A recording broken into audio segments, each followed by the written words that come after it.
Nous allons nous demander, avec Pierre Charbonnier, philosophe, si l'écologie est compatible avec le capitalisme. La crise climatique a en effet déjà commencé. Un rapport de 2019 du GIEC, le groupe international d'experts sur l'évolution du climat, montre que la température a augmenté d'1 degré depuis le début du siècle. Le niveau des océans a augmenté de 20 cm, la banquise perd 12% de sa surface chaque année et un mammifère sur 4 est actuellement menacé d'extinction. Concernant l'avenir, on estime que la température devrait augmenter d'au moins 3 degrés d'ici la fin du siècle. Les conséquences pour l'humanité seront alors désastreuses. Il y aura au moins 500 millions de migrants climatiques et plus de 4 milliards d'hommes seront en stress hydrique. Ces chiffres sont vertigineux, terrifiants. Mais les mesures prises par les différents gouvernements semblent bien insuffisantes. Pourtant, tous les scientifiques s'accordent à dire que le réchauffement climatique est dû aux activités humaines. Il nous faut donc impérativement changer notre mode de vie et notre rapport au monde. Si bien que certains affirment que la seule solution pour empêcher cette apocalypse environnementale est la sortie du capitalisme. Car c'est bien ce modèle économique qui est aujourd'hui désigné comme le grand responsable de la crise climatique. Ce modèle dont le mot d'ordre est la croissance. Ainsi, peut-on imaginer un capitalisme qui renonce à cette poursuite de la croissance ou est-ce contradictoire, inenvisageable? Autrement dit, le capitalisme peut-il se réformer lui-même afin de devenir soutenable, écologique? Ou l'écologie exige-t-elle de sortir du capitalisme? Interroger les liens entre écologie et capitalisme pose par ailleurs une deuxième question. L'écologie n'est-elle que la défense de l'environnement? Autrement dit, ne concerne-t-elle que la protection de la planète? Ou faut-il l'entendre dans une définition plus globale, plus systémique, en réalité plus politique?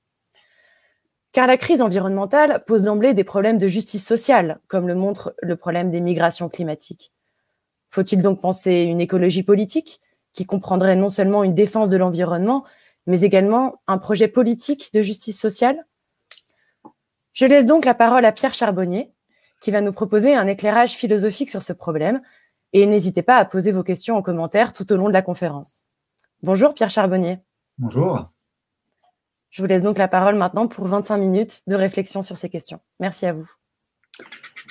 Ok, merci beaucoup et merci. Alors c'est un peu curieux, je ne vois personne, je n'entends personne, mais je vais essayer d'imaginer ça. Merci d'être là pour venir discuter. Merci pour cette introduction qui me facilite un peu la tâche parce qu'effectivement une partie des choses importantes sont déjà dites.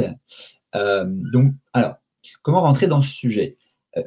C'est très compliqué parce que les deux termes en question, écologie et capitalisme, sont des termes qui ont évidemment de multiples significations.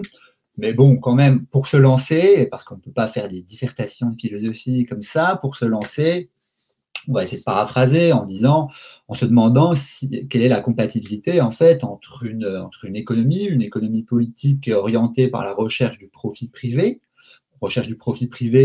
évidemment qui n'est pas sans lien avec les impératifs de croissance économique générale. Donc d'un côté, la recherche du profit, de la croissance, donc qui passe de manière en fait inévitable par des formes d'exploitation du travail bien sûr, mais aussi des milieux naturels ou des ressources. Et puis de l'autre côté, un certain nombre de limites ou de seuils qui tiennent en fait aux caractéristiques écologiques du monde dans lequel nous vivons, c'est-à-dire que nous avons besoin qu'un certain nombre de fonctions vitales soient entretenues à l'échelle locale et à l'échelle planétaire. Il faut de l'eau, il faut de l'air, il faut un certain niveau de température, il faut des sols qui soient fertiles, il faut des dynamiques évolutives qui soient suffisamment riches pour que, si vous voulez, le réseau d'interdépendance vivante et non vivante dont nous sommes dépendants soit entretenu et que ce réseau ait un avenir. Donc effectivement, face aux grandes alertes qui sont lancées quand même depuis assez longtemps désormais par les mouvements écologistes et plus récemment, comme vous avez fait référence, par des institutions comme le GIEC, nous sommes parfaitement en droit de nous demander si le mode de développement à l'intérieur duquel nous vivons et qu'on peut caractériser comme un mode de développement capitaliste est encore, ou s'il n'a jamais été compatible avec les caractéristiques écologiques, donc en fait pré-économiques du monde dans lequel nous vivons et dont nous dépendons pour notre vie, pour notre survie, mais aussi, il faut le dire, ce n'est pas qu'une affaire de survie, pour, on pourrait dire, une vie bonne, une vie justement qui ne soit pas qu'une simple survie, qui ne soit pas qu'une lutte permanente contre des contraintes. Alors, ce qui est intéressant aussi, c'est de signaler que là où les crises environnementales, là où les crises écologiques ont contribué à, en fait, on pourrait dire un retour en force de l'idée de capitalisme. La notion de capitalisme est une notion en fait assez récente. Marx, par exemple, parle souvent des capitalistes et du capital, quasiment jamais de capitalisme comme un système institué. C'est plus tard des sociologues de l'économie de la fin du 19e, début du 20e, qui en fait parlent plus généralement du capitalisme justement comme d'un système cohérent. Et puis plus tard, la notion de capitalisme a été moins en vogue. On parlait plutôt, par exemple, de développement ou justement de croissance ou d'autres notions comme ça. Et puis, la notion de capitalisme redevient, en fait, depuis une dizaine, quinzaine d'années, une catégorie beaucoup plus discutée, et pas seulement dans les milieux marxistes, parce que, en fait, l'exacerbation des inégalités sociales d'un côté, mais aussi donc des questions de justice, et en même temps ces questions en fait de limites écologiques, eh bien tout simplement nous attirent à nouveau notre attention sur la faillite de ce modèle de développement. Par exemple, il y a maintenant, je ne me souviens pas de la date, mais c'est pas loin d'il y a une vingtaine d'années, un des premiers grands rapports qui a été rédigé sur la crise climatique, s'appelle le rapport Stern en Angleterre, parle de la crise climatique comme de la plus grande market failure, donc le plus grand échec du système de marché de l'histoire de l'humanité. Et la personne qui écrit ça n'est pas un marxiste, n'est pas un bolchevique féroce, mais un lord anglais qui essaye d'attirer l'attention de ses gouvernants sur cette question-là. Donc effectivement, à partir de là, et je vais essayer de vous donner des éléments historiques, théoriques, la question des rapports entre capitalisme et écologie, qui est plus large que la question simplement du climat, se pose.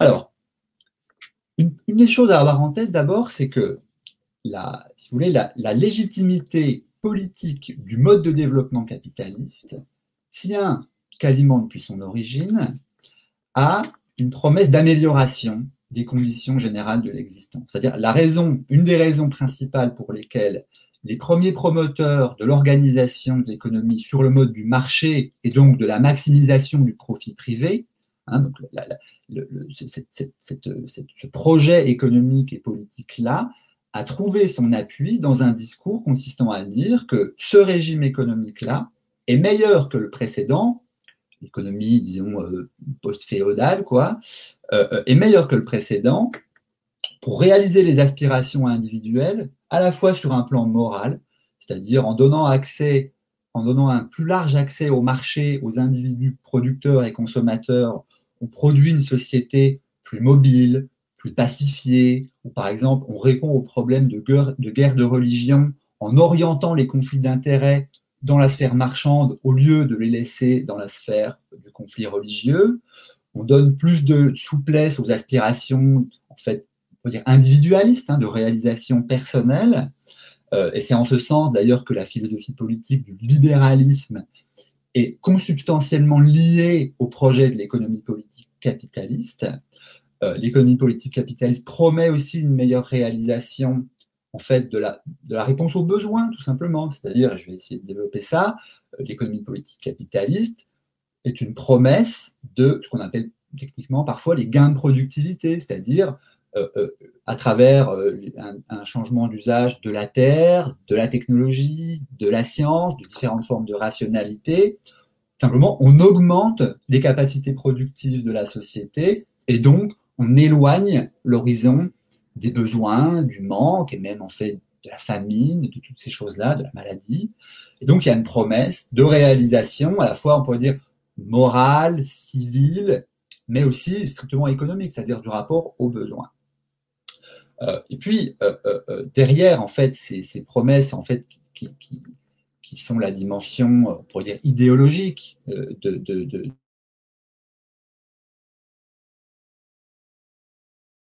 un nombre de mécanismes vraiment qui relèvent de l'économie stricto sensu, c'est-à-dire des mécanismes à travers lesquels, eh bien, précisément, on essaie d'obtenir ces gains de productivité, c'est-à-dire on essaie d'augmenter on peut dire la quantité de biens marchands produites par unité de travail ou par unité de ressources. Et donc, d'un côté, on génère plus de profit pour le propriétaire, mais de l'autre aussi, on pense pouvoir générer des marchandises à moindre coût et donc plus accessibles aux consommateurs. Ce mécanisme-là est on peut dire formalisé de manière extrêmement élégante et efficace par Marx dans le Capital, dans le schéma où il dit que la formule fondamentale de la circulation de la valeur dans une économie politique, c'est celle qui va d'une quantité première, comme je suis à l'envers, il faut que je fasse comme ça, quantité première d'argent, un capital détenu par un propriétaire, qui s'investit dans des moyens de production, des usines, des fabriques, etc., ou même de la terre, tout simplement, quelque chose qui a une capacité productive, qui produit des marchandises dont il sort avec une quantité de capital économique supérieure à la fin. Et donc tout tient, et c'est toute l'élaboration intellectuelle de Marx tient à ça, tout tient au dispositif qu'on met en place pour valoriser le capital, c'est-à-dire pour que l'organisation de la production, donc le rapport au travail, aux ressources, à la technique et à la science, en fait, produise l'accroissement du capital initial, un petit peu comme, on pourrait dire, c'est là que la métaphore de la croissance ou du développement intervient, un petit peu comme un arbre grandit de lui-même, eh bien, l'économie politique aurait la vertu de faire grandir la quantité de richesse dont on dispose. Et l'opération de Marx, évidemment, consiste à dire que pour le faire, eh bien, il faut exploiter le travail, c'est-à-dire il faut ne pas donner aux travailleurs la totalité de la valeur économique qu'il produit dans une usine, c'est ce qu'on appelle la plus-value. Et puis, une chose dont Marx a conscience, mais qu'il ne théorise pas totalement, c'est qu'il faut aussi, en quelque sorte, sous-valoriser la contribution des ressources naturelles à la production de la valeur, c'est-à-dire que en fait, on ne rembourse pas totalement à la nature ou aux ressources, à la terre, au sol, aux ressources, on ne leur rembourse pas totalement leur contribution à la genèse de la valeur. J'y reviendrai. Bon, ça c'est pour si vous voulez, des définitions un peu générales de comment ça marche le capitalisme et comment ça, effectivement, ça s'adosse à des dynamiques d'exploitation du travail et de la nature. Alors évidemment, historiquement, c'est plutôt l'exploitation du travail qui a fait l'objet des plus vastes et des plus puissantes contestations, celles qui ont donné lieu à des demandes en fait, de réparation, de justice sociale, parce que le travail, c'est très simple, hein, le travailleur sent dans son corps les effets de l'aliénation, il sent dans ses interactions ordinaires qu'il est victime d'une injustice, et de cette injustice, il demande réparation. Pour ce qui est des milieux naturels, des ressources, des espaces et de leur capacité de reconstitution, c'est-à-dire pour appeler la soutenabilité, c'est un petit peu plus compliqué parce que la nature, pour ainsi dire, ne se rebelle pas d'elle-même et donc il lui faut des relais. C'est là que la question devient un petit peu plus compliquée, mais encore, on va le voir. Alors, deuxième aspect de ce que je voulais peut-être essayer de vous dire, qui est je pense, très important, c'est que l'économie politique capitaliste a existé dans plusieurs types de circonstances matérielles très différentes les unes des autres. En fait, les grands fondateurs, les premiers grands maîtres d'œuvre de la révolution capitaliste, donc qui se situent plutôt dans l'Angleterre des XVIIe, XVIIIe siècle, raisonnent dans des coordonnées qui sont essentiellement agraires. Hein. On est dans un monde, on pourrait dire, pré-industriel. Et donc, le grand impératif pour eux, c'est la question de la rente foncière, autrement dit, de la productivité agricole. C'est-à-dire, c'est l'exemple, par exemple, le plus célèbre, c'est celui qui donne Malthus, hein, Thomas Malthus, au tournant des 18e et 19e siècles. Il explique qu'il y a une concurrence en fait entre la croissance de la population et la croissance de la productivité agricole, et que si ça continue comme ça, ben, on va tous crever de faim. Et donc, il faut augmenter la productivité agricole, sans quoi ben, les perspectives économiques et morales sont très sombres. Donc, le grand problème, c'est le problème de la rareté, le problème de la rareté des ressources. Et la solution principale qui est préconisée pour éloigner cet horizon en fait, de la famine, c'est d'organiser la concurrence entre les possesseurs de terres, de les mettre en concurrence, de les mettre en compétition, pour que ça stimule la recherche de productivité. Et l'un des instruments, en fait, l'instrument principal qui est préconisé pour stimuler cette compétition qu'on considère comme étant en fait une saine compétition, hein, c'est la propriété privée. C'est-à-dire si chacun est propriétaire exclusif privé d'une parcelle de terre, il va être en fait encouragé à mettre en œuvre tous les dispositifs agronomiques possibles pour rendre cette terre plus productive, y compris d'ailleurs eh bien, tout simplement en payant au salaire plancher les ouvriers agricoles, qui est une des conditions du rendement de la terre. Et donc, c'est ce qu'on appelle parfois la dynamique des enclosures, hein, c'est-à-dire on passe d'un mode de gestion de la terre où il y a pas mal en fait, de gestion collective, de gestion communale, à un modèle beaucoup plus centré sur la propriété privée, parce que pense-t-on, voilà, ça stimule en fait, la productivité agricole, qui est quand même le grand enjeu. Donc, vous voyez comment la question de la propriété, de la recherche des gains de productivité, de la question de la rareté s'assemblent entre elles pour donner naissance à un régime économique très différent de celui qui était connu antérieurement, mais dans un contexte massivement agraire. Plus tard, alors ce n'est pas une transition qui se fait comme ça en un claquement de doigts en quelques années, c'est un processus assez lent. L'industrialisation arrive, c'est-à-dire qu'on commence à reposer de plus en plus sur d'autres facteurs de production qui sont en fait des facteurs de production typiquement industriels, c'est-à-dire les ressources fossiles, essentiellement d'abord le charbon, les grands convertisseurs techniques, hein, machines à vapeur, en fait les modes de production en partie mécanisés, dans l'industrie textile notamment. Et donc, le capitalisme industriel, celui que Marx et Engels ont sous les yeux quand ils écrivent leur grande en fait, synthèse critique sur l'organisation du capitalisme, se met en place progressivement dans l'Europe du Nord-Ouest entre le début et la fin, au cours du 19e siècle. Et c'est là que prend naissance aussi quelque chose qui est très important dans cette histoire des rapports entre le capitalisme et les milieux naturels. C'est ce qu'on appelle ordinairement la question sociale, c'est-à-dire le fait, ou pour le dire en termes marxistes plus simples, la lutte des classes, c'est-à-dire le fait qu'il y a un antagonisme dans les intérêts entre les travailleurs et les propriétaires de capital, les premiers réalisant qu'ils ne sont pas en fait les bénéficiaires du travail qu'ils réalisent dans l'organisation productive, puisque la valeur circule plutôt du travail vers le capital, vers la propriété privée. Et donc, ce conflit se met en place autour, au fond, de la valeur du travail. C'est-à-dire, le grand message de la pensée socialiste, critique, marxiste, consiste à dire, pour que en fait, le grand projet libéral se réalise, c'est-à-dire le fait que aille de pair la construction de l'abondance matérielle et la construction de l'émancipation politique, il faut que l'économie ne soit pas laissée sous la responsabilité du simple marché, en fait, de l'exploitation sauvage du travail et des ressources, mais il faut organiser cette économie, la mettre idéalement sous l'autorité des forces productives elles-mêmes, autrement dit des travailleurs et de leurs intérêts, pour que le grand processus, si vous voulez, en fait, de libération à l'égard des contraintes matérielles, du manque, de la famine, de tout ça, se convertisse effectivement en émancipation politique et pas en inégalité sociale accrue entre, pour le dire très simplement, hein, la bourgeoisie propriétaire d'un côté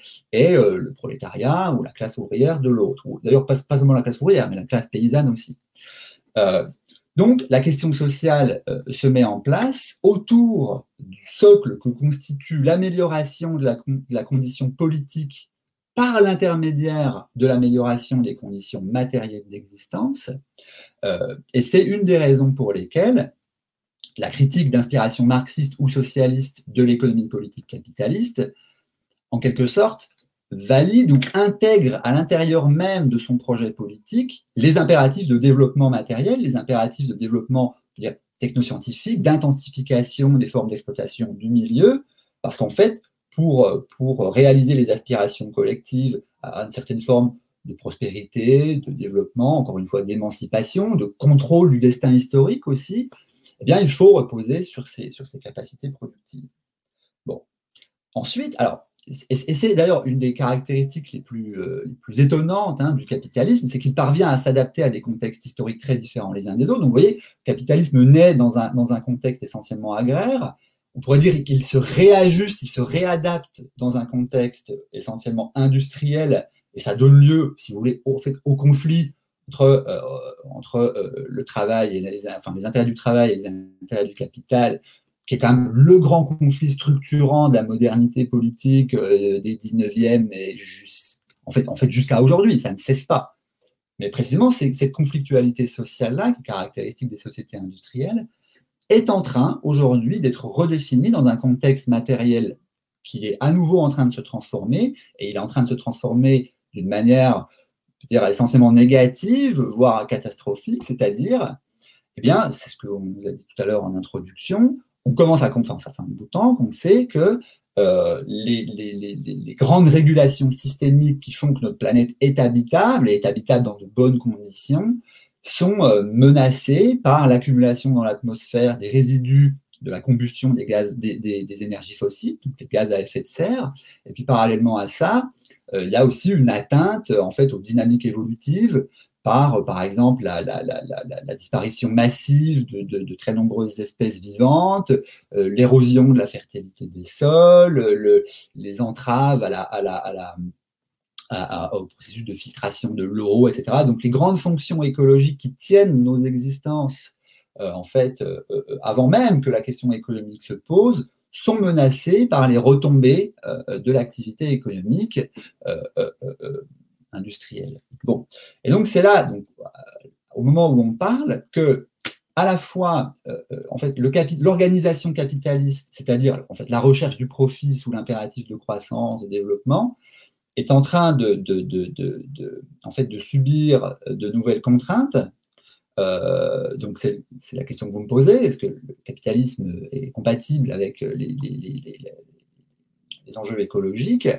Mais ce qui se passe en parallèle et qu'il ne faut jamais oublier, c'est que l'organisation capitaliste de l'économie est en train, sous nos yeux, de réinventer des formes de justification, des formes de légitimation pour justement ne pas laisser dire que le capitalisme est incompatible avec les impératifs écologiques.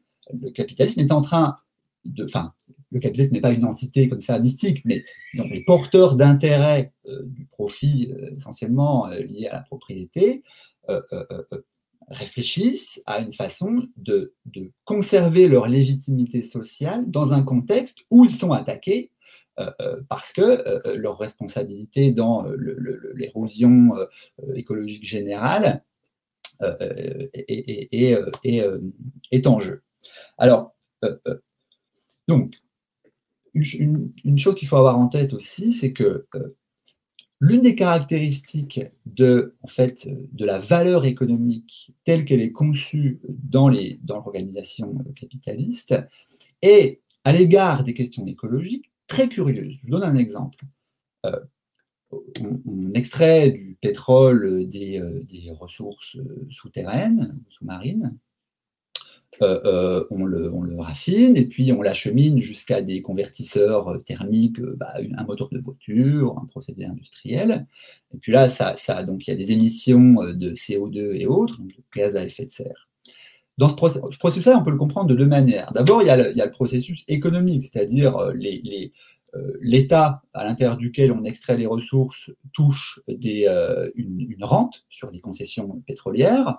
Les compagnies privées, publiques ou privées d'ailleurs, qui en fait ont la responsabilité de la production et de l'acheminement, eh bien évidemment sont payées pour la valeur de la marchandise qu'elles mettent sur le marché.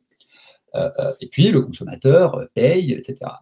Et puis, parallèle, donc ça, c'est le circuit de la valeur, si vous voulez. Il y a des gens qui font du profit sur l'exploitation pétrolière. Il y en a même beaucoup et qui font énormément de profit. Parfois, il y a des acteurs publics et des acteurs privés qui le font. En Arabie Saoudite, par exemple, ou au Venezuela, c'est l'État. Hein. Bon.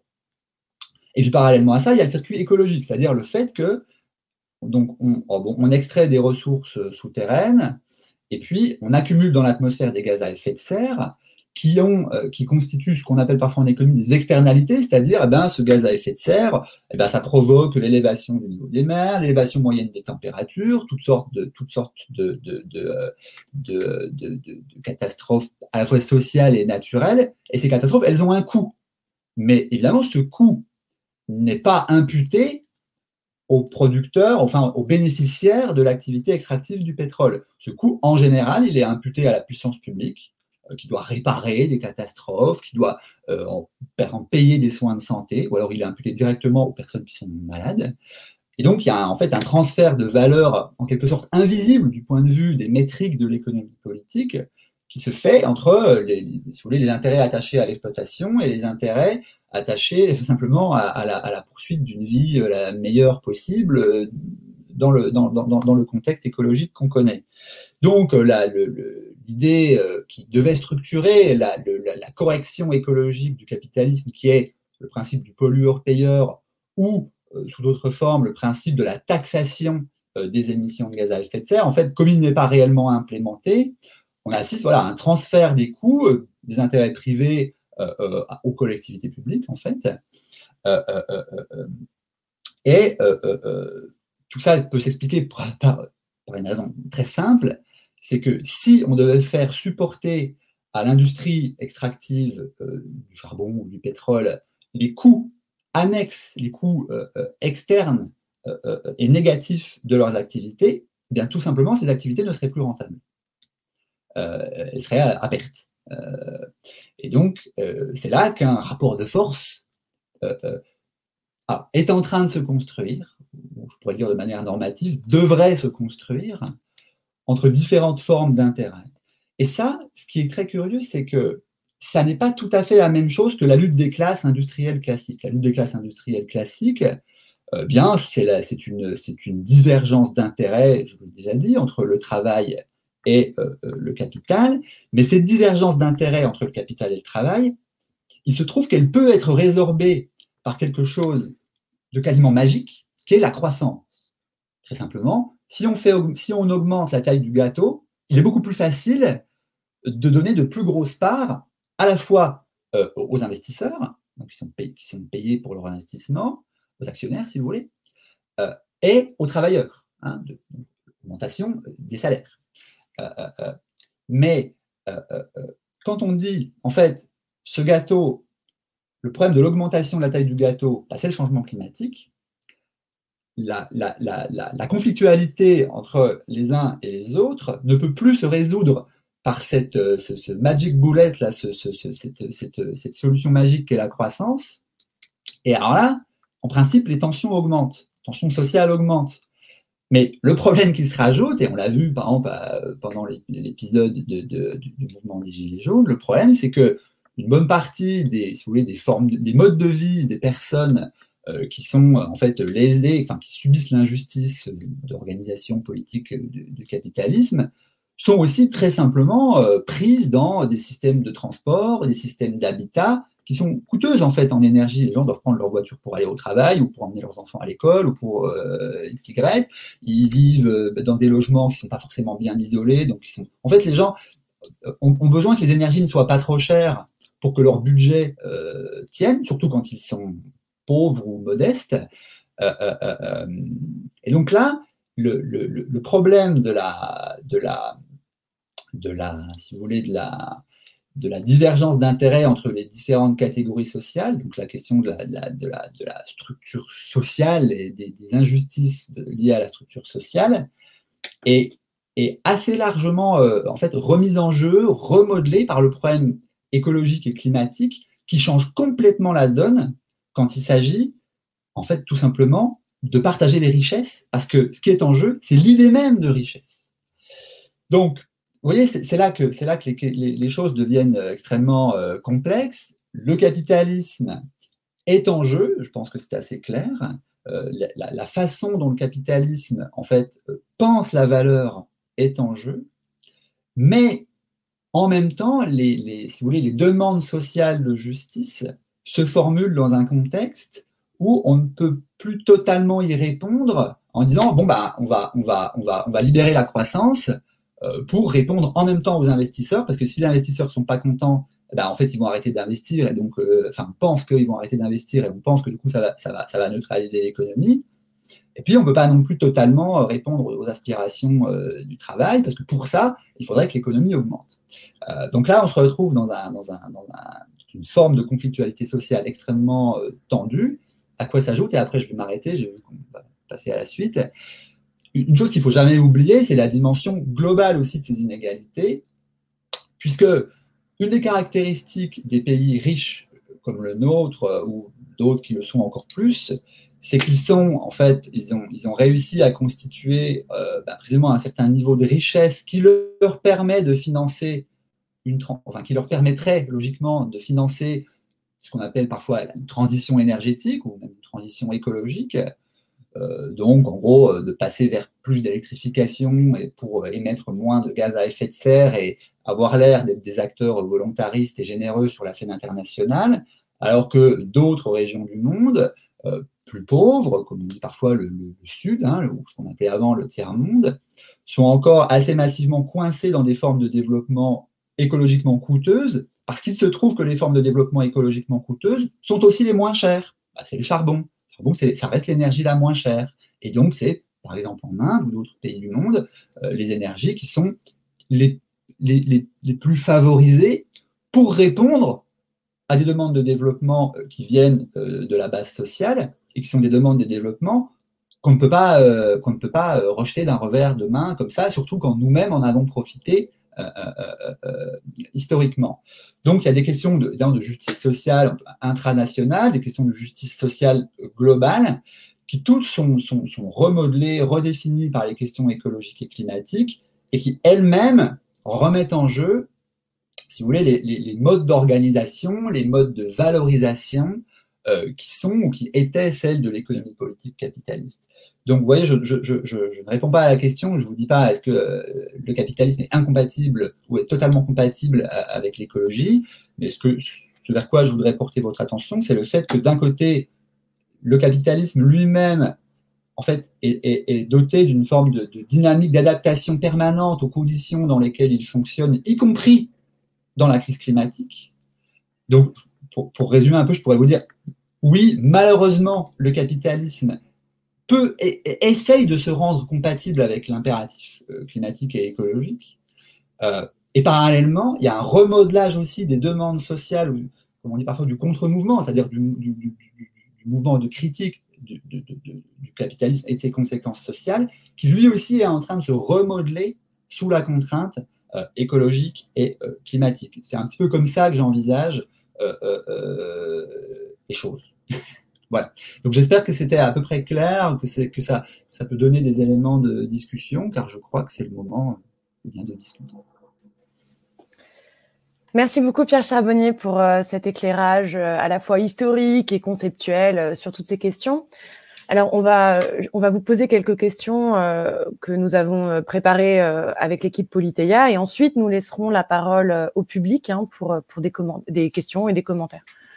Alors la première question peut-être qui vient quand on vous écoute, Pierre Charbonnier, c'est que vous définissez le capitalisme non pas seulement comme un modèle économique, c'est-à-dire vous lui donnez évidemment cette dimension économique, un modèle d'accumulation de richesses, mais vous lui conférez d'emblée, et en lecture évidemment croisée avec Marx, une dimension politique, c'est-à-dire vous évoquez cette notion d'exploitation. Donc, c'est-à-dire que le capitalisme serait intrinsèquement lié à cette exploitation et à cette peut-être domination. Voilà. Or, et vous l'évoquez aussi, l'écologie est aujourd'hui revendiquée comme étant également un mouvement peut-être de justice sociale. C'est ce qu'on évoquait déjà en introduction et vous l'avez évidemment développé. Alors, est-ce que vous pourriez peut-être réinsister ou redévelopper ce point, l'idée qu'il faudrait peut-être différencier ce qu'on appellerait un environnementalisme, donc vraiment une pure défense de l'environnement qui, elle, pourrait être absorbée par le capitalisme, le capitalisme qui nous promet peut-être cette croissance verte. Alors, peut-être que vous pourrez revenir aussi sur cette expression. Et, ou alors, est-ce qu'il faudrait au contraire penser une écologie qui soit intrinsèquement politique? Et effectivement, le mouvement des Gilets jaunes que vous avez évoqué est crucial pour cette réflexion.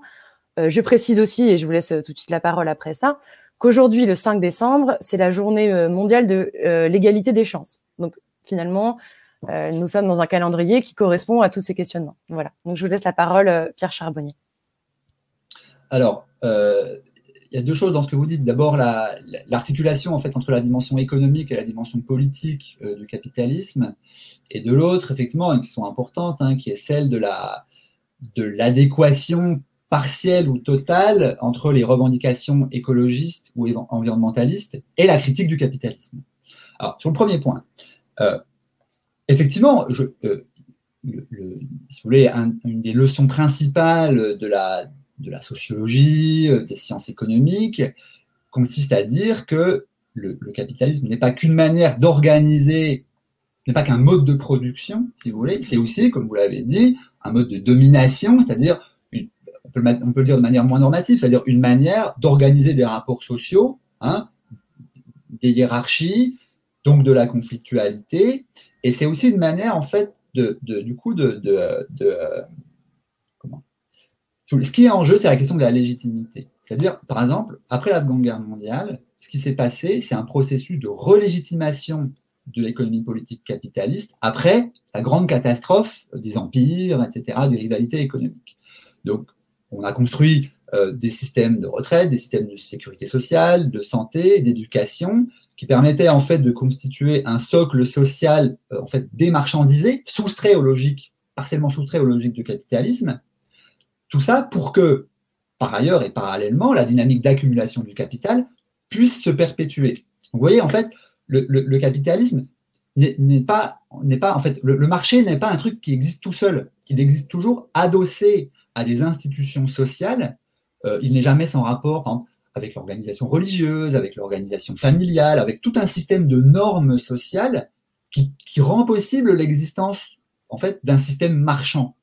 L'utopie purement libérale d'une pure autonomie du marché, ça n'existe pas. Ben, précisément, c'est une utopie, et il faut toujours en fait des béquilles juridiques, sociales, pour que quelque chose comme le marché se tienne. C'est pour ça que c'est en partie, ce mythe-là de la main invisible du marché est vraiment un mythe. Il n'y a rien de moins invisible que le marché. Le marché, il faut que c'est un truc qui est extrêmement organisé, de manière très intentionnelle. D'accord ? Donc, c'est pour ça qu'il va de pair avec des dispositifs politiques. Par contre, réciproquement, si vous voulez, les dynamiques d'exploitation, de domination et de recherche du développement matériel peuvent très bien être mises en place en dehors d'une économie de marché. L'exemple type, c'est l'Union soviétique. En tout cas, les formations historiques du communisme sont,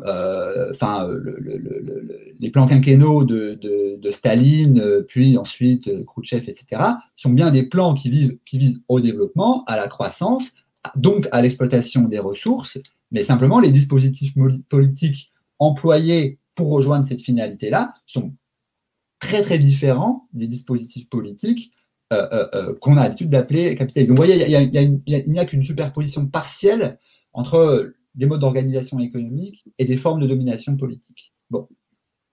Maintenant, sur l'autre aspect de la question, oui, vous avez raison. Toute une partie de la critique environnementale classique des années 60-70, en fait, portait plus contre, on peut dire, une culture matérialiste que stricto sensu contre l'organisation capitaliste de l'économie. C'était, par exemple, une partie des aspirations à l'accès à des espaces naturels, une partie des revendications sur les droits du vivant, toutes ces choses-là peuvent soit exister à l'intérieur d'un ordre économique inchangé, soit, encore plus intéressant, et c'est ce que vous avez un peu suggéré, soit faire l'objet d'une réappropriation par en fait on peut dire l'establishment économique et politique pour, c'est ce qu'on appelle parfois aujourd'hui le greenwashing, c'est-à-dire donner des apparences de compensation verte à un mode de développement qui, par ailleurs, ne change pas. Donc, effectivement, ça fait partie de l'histoire de l'environnementalisme. Et c'est d'ailleurs la prise de conscience de ce problème-là est une des raisons pour lesquelles l'environnementalisme, en fait, aujourd'hui, change change de braquet. Pour le prendre, par exemple, une organisation, une ONG comme Greenpeace, s'est fait connaître en allant sur des rafios pour empêcher les bateaux d'exploiter les baleines. Donc c'était vraiment sur des arguments en fait de droit du vivant et même de droit du vivant un petit peu emblématiques des baleines. Hein. Et puis aujourd'hui, vous lisez les rapports de Greenpeace, c'est vraiment des brûlots anticapitalistes quoi. Ils ont développé une culture intellectuelle qui leur permet en fait, de se faire les avocats d'un mode de développement alternatif extrêmement radical.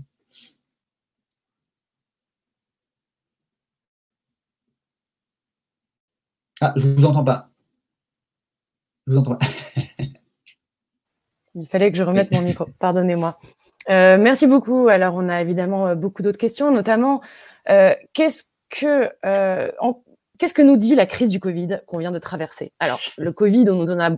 Oui, je sais, c'est une vaste question. Pardonnez-moi de vous tendre une embuscade de la sorte.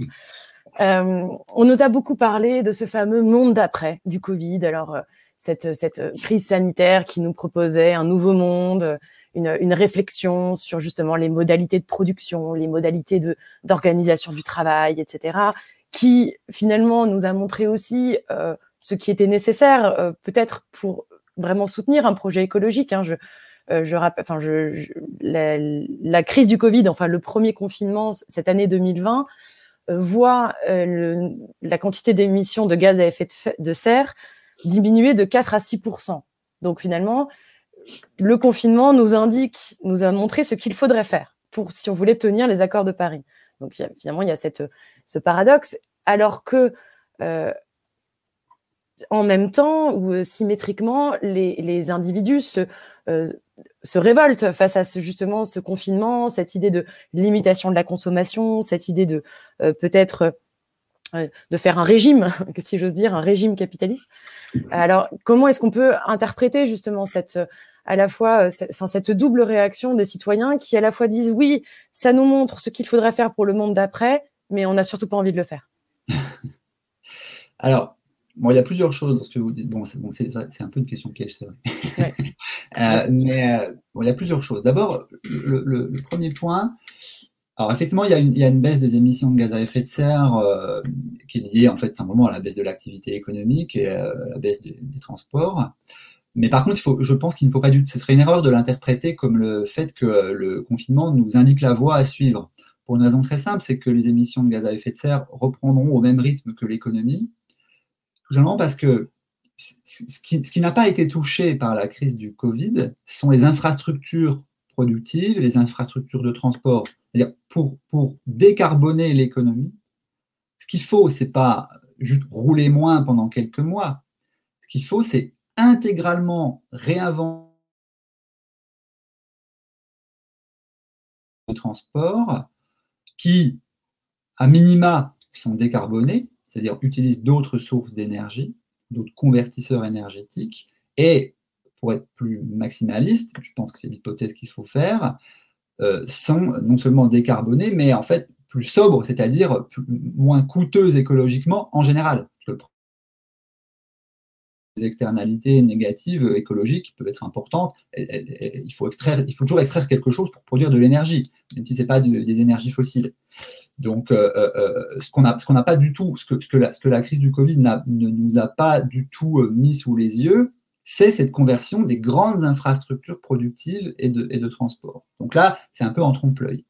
L'autre aspect de cette crise, peut-être, et c'est ce que de nombreux économistes et sociologues ont mis en avant, c'est pas moi, hein, c'est en fait la rupture d'un certain nombre de tabous économiques, par exemple. J'en cite deux, par exemple, qui sont intéressants parce qu'ils sont caractéristiques du capitalisme. Le premier, c'est celle des besoins essentiels. C'est celui des besoins essentiels, c'est-à-dire qu'on a eu des gouvernements qui ont pris la responsabilité de faire la différence entre ce qui était accessoire et ce qui était essentiel. Et donc de dire, bah, l'accessoire, on laisse, on arrête, et on revient à l'essentiel. Donc, santé, éducation dans certains cas, consommation de base de biens de subsistance, et c'est tout. Donc ça veut dire, si vous voulez, ça c'est intéressant parce que une des caractéristiques du système de marché, c'est en fait, en tout cas le projet, c'est de complètement dépolitiser l'économie, c'est-à-dire de dire, si vous avez quelque chose à vendre et que quelqu'un est là pour l'acheter, bah, allez-y. On met juste quelques limites, typiquement sur les drogues, les armes, mais sinon, vous pouvez vendre n'importe quoi. Si vous voulez mettre des Mickey Mouse sur des brosses à dents, c'est pas notre problème, vous faites ce que vous voulez. C'est ça le marché, ça devrait être ça. Donc là, on a vu qu'il était possible que l'économie ne s'organise pas selon l'articulation autonome des désirs de possession des uns et des autres, mais en fait d'une manière qui est subordonnée à des critères en fait qualitatifs, des critères substantiels et pas seulement formels. Ça, c'est la raison pour laquelle pas mal de gens ont fait le parallèle avec les économies de guerre, c'est-à-dire on fait une hiérarchie fonctionnelle entre le plus nécessaire et le moins nécessaire. Historiquement, on le faisait plutôt en temps de guerre parce qu'il fallait produire des armes, et des choses comme ça. Donc là, c'est pas une question d'armes, c'est pour ça que la métaphore guerrière est limitée. Hein. En tout cas, il y a un effort de réorganisation substantielle de l'économie. Et ça, c'est pas inintéressant pour les gens qui s'intéressent à l'écologie parce que une des choses qu'il nous faut savoir faire pour répondre de manière exigeante et rapide à la crise écologique, c'est ça, en fait, c'est disqualifier un certain nombre de marchandises qui peut-être ont des producteurs et des acheteurs, mais qui sont totalement néfastes pour nous et pour nos enfants, on pourrait dire, pour la soutenabilité générale. Et donc là, il y a des décisions à prendre en fait sur ce qu'on peut produire ou pas. Donc là, il y a un parallèle. Mais un parallèle, ça n'est pas, c'est une partie du travail. Et puis l'autre aspect, quand même, qui est monumental, c'est la dette. C'est-à-dire un des critères de l'organisation capitaliste telle qu'on la connaît aujourd'hui, en fait, c'est le fait que les finances des États sont subordonnées en fait à leur capacité d'accéder à de la dette, c'est-à-dire à être des clients, de bons clients pour des banques privées. Hein. Donc les États sont des choses dans lesquelles les banques investissent, et pas l'inverse aujourd'hui, enfin tendanciellement pas l'inverse. Et donc en finançant des programmes de stimulus, de chômage partiel, etc., en endossant sur les finances publiques les conséquences économiques des deux confinements, en tout cas en France, l'État et la Banque centrale européenne aussi sont en train de complètement de laisser tomber, enfin, tendanciellement de laisser tomber le paradigme de l'austérité, qui est une des conditions de possibilité de la rentabilité du capital dans nos économies. Donc là, alors, je dis, laisse tomber, pas totalement, hein, c'est en débat. Donc là, il y a un truc absolument monumental qui est en train de se faire, et beaucoup de gens élèvent la voix pour dire, bah, vous voyez, si vous laissez tomber la contrainte de l'austérité pour en fait endosser les coûts du confinement, pourquoi ne pas le faire hors d'une crise exceptionnelle comme celle du Covid? Pourquoi ne pas le faire de manière structurelle pour organiser ce qu'on appelle parfois un Green New Deal, ou en tout cas pour organiser une conversion totale des infrastructures productives, des équipements, etc.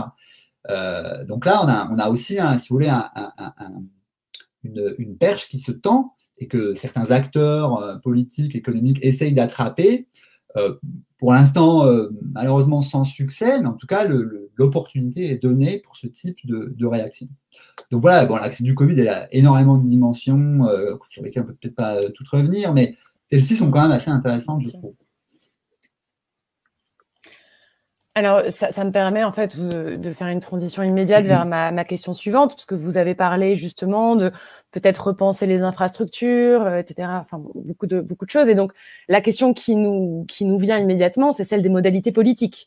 Alors, comment, si on veut vraiment permettre un renouvellement justement du modèle économique qui serait sur le mode de l'écologie politique, ma question est très simple. Est-ce que l'État peut prendre en charge ces réformes, l'État tel qu'on le connaît, ou est-ce qu'il faut une révolution ? Est-ce qu'il faut prendre les armes? Vous avez parlé justement d'armes tout à l'heure. Alors, peut-être que voilà, on peut se demander vraiment si des mesures peuvent suffire ou s'il faut une révolution, pas forcément violente, hein, mais une révolution totale de de nos modes de production, de nos modes d'organisation sociale. Voilà. Quelles sont les modalités politiques à votre avis? Oui, bah, ça c'est une question importante, effectivement. Alors, bon, il y a pas mal de gens qui essayent aujourd'hui de faire le parallèle avec la révolution soviétique de 1917. Notamment pour dire, et c'est pas inintéressant, notamment pour dire qu'effectivement, il y a en fait on peut dire un point d'incandescence de la conflictualité sociale. Il y a un moment vraiment où c'est irréconciliable. Et une fois ce point d'incandescence atteint, on ne peut plus s'en sortir dans le cadre d'un discours effectivement réformiste, c'est-à-dire d'ajustement marginal des dispositifs de régulation proposés en fait par les élites gouvernementales à l'échelle nationale ou à l'échelle supranationale. Donc là, en fait, on change de braquet et on demande autre chose. Alors, il y a plusieurs problèmes. Le problème, c'est que d'abord, il faut la masse critique sociale qui s'engage dans ce processus donc, comme on dit parfois, donc de sortie du capitalisme. Bon, moi, je n'ai pas l'impression que cette masse critique sociale existe. Là, à l'instant où on parle, les choses peuvent changer très vite dans l'histoire, mais à l'instant où on parle, je n'ai pas l'impression qu'elle existe. Et d'ailleurs, je ne saurais pas vraiment vous expliquer pourquoi. Et puis l'autre aspect, bon, qui est quand même important aussi, c'est que vous avez dit tout à l'heure une révolution pas forcément violente. Bon, les révolutions, c'est toujours violent. Enfin, c'est-à-dire ce qu'il faut assumer quand on met sur la table l'éventualité d'une tournure révolutionnaire des événements, en fait, c'est le fait que la conflictualité politique, en fait, se rigidifie sous la forme d'un conflit, pas seulement un conflit d'intérêts, mais un conflit entre amis et ennemis. Par exemple, une des premières choses qu'ont fait les bolcheviks en Russie en 1917, c'est la création de l'armée rouge. C'est-à-dire ce qu'il fallait, c'était quand même en fait un instrument militarisé qui fasse le boulot pour les acteurs politiques qui n'étaient pas prêts à jouer le jeu de la collectivisation par eux-mêmes. Et ça, enfin, la concrétisation du projet révolutionnaire peut difficilement se faire sans en venir en fait à ce point-là de la certaine forme de militarisation, ou en tout cas d'intensification de la conflictualité politique. Voilà, encore, c'est très compliqué. Et puis, un dernier aspect quand même, c'est que si révolution écologique il doit y avoir, évidemment, celle-ci ne peut pas se situer dans un cadre national. Je vous rappelle que la France est une anecdote en termes écologiques à l'échelle globale, en partie parce qu'on utilise du nucléaire, donc pas forcément pour les bonnes raisons, mais nous sommes ridicules en termes de masse. Et donc, si des événements en fait qui peuvent être significatifs d'un point de vue à la fois social, politique et matériel, écologique doivent se produire, il y a de fortes chances qu'ils se produisent plutôt en Chine, en Inde ou au Brésil, ou dans des pays comme ça, vraiment massifs, où effectivement, là, regardez en Inde, la semaine dernière, il y a eu des mouvements de grève qui ont rassemblé plus de 200 millions de personnes. Vous vous rendez compte, c'est des trucs gigantesques qu'il ne faut vraiment jamais oublier, parce que nous sommes très petits, hein, encore une fois, même l'Europe est en fait raisonnablement petite en termes de masse démographique. Et donc là, en fait, là, effectivement, l'hypothèse d'une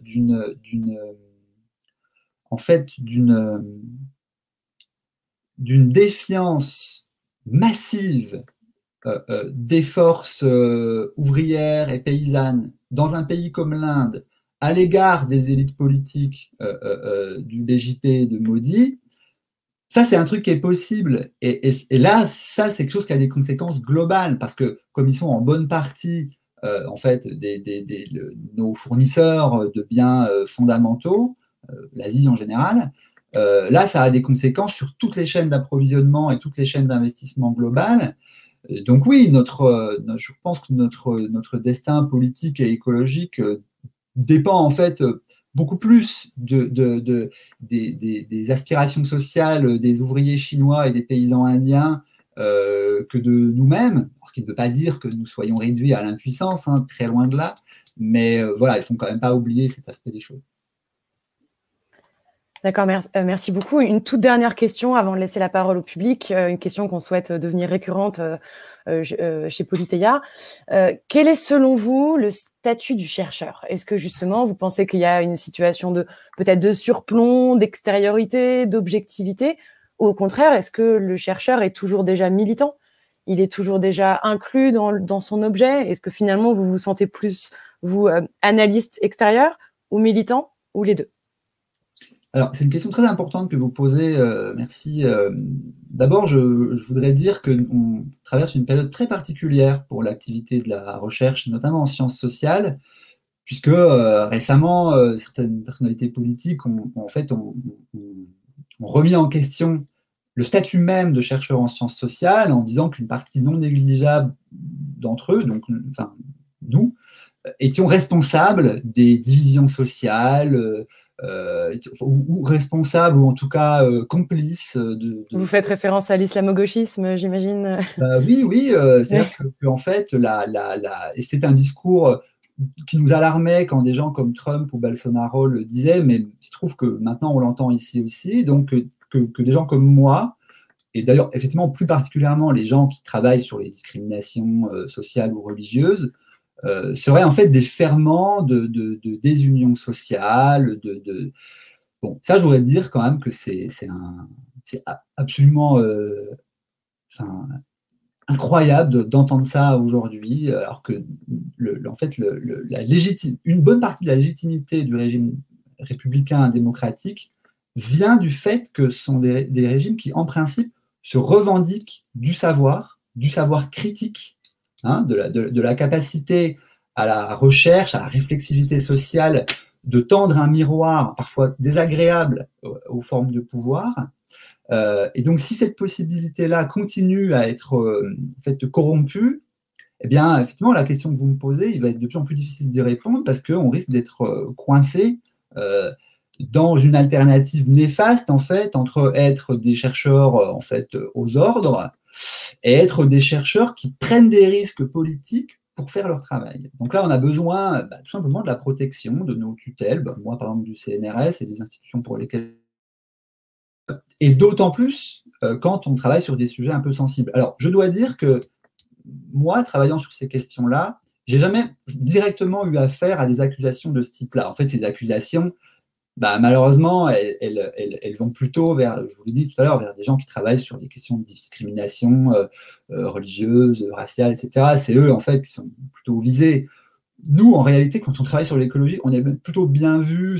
Notre critique apparaît souvent comme une critique un peu sympathique, même si ce n'est pas forcément le cas. Donc, on est pour l'instant épargné, en tout cas en France, de ce côté-là. Mais bon, quand même, c'est important.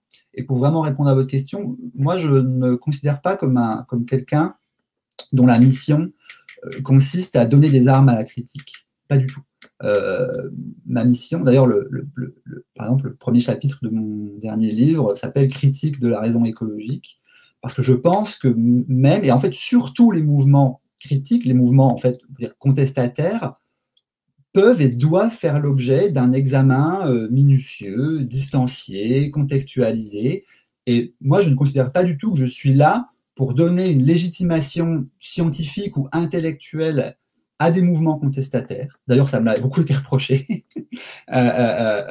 C'est pas du tout ça mon travail. Mon travail, c'est d'essayer de comprendre l'évolution historique en fait, des formes de conflictualité sociale, dans la mesure où elles ont un lien avec en fait, les interdépendances écologiques, Alors, bon, vous voyez, il se trouve que certaines implications de ce que je dis ont une signification politique directe. Bon, j'essaie d'être prudent, mais vous avez compris que j'étais assez, disons, circonspect quant aux tentatives du capitalisme de se réorganiser sous la forme d'une réponse à l'impératif climatique. Mais je n'ai pas, si vous voulez, de préconisation militante directe à fournir aux sphères politiques, parce que il y a une logique interne à la démarche intellectuelle qui est très différente de la logique en fait, de conquête du pouvoir. Et donc, le contact existe, mais ce contact n'est pas comment dire, n'est pas la condition de possibilité de l'exercice du travail. D'ailleurs, il y a des gens, je sais pas, des historiens et des historiennes qui travaillent sur le Moyen-Âge ou sur des poteries d'il y a 10 000 ans. Ils peuvent tout à fait être militants sans que ça n'ait de rapport direct. Enfin, vous voyez, c'est la jonction entre la recherche et l'implication politique, chose d'extrêmement complexe, d'extrêmement variée, et il faut garder cette variété-là. Merci beaucoup, Pierre Charbonnier, pour toutes ces réflexions. Alors, on retiendra peut-être qu'il faut redéfinir la liberté hors de la sphère économique, peut-être reconquérir justement une conception plus démocratique et plus épanouissante de la liberté, qui ne nous cantonne pas au simple shopping dans les centres commerciaux le week-end. Peut-être que c'est ça qu'il faut retenir de votre intervention. En tout cas, merci beaucoup pour tous vos éclairages. Merci au public pour votre attention et votre participation. Et on vous donne rendez-vous le 9 janvier pour une conférence sur le racisme systémique en France avec Pape Ndiaye, qui est historien. Merci encore à tous et puis à très bientôt sur Politeia, l'Université des savoirs populaires. Au revoir. Merci, au revoir.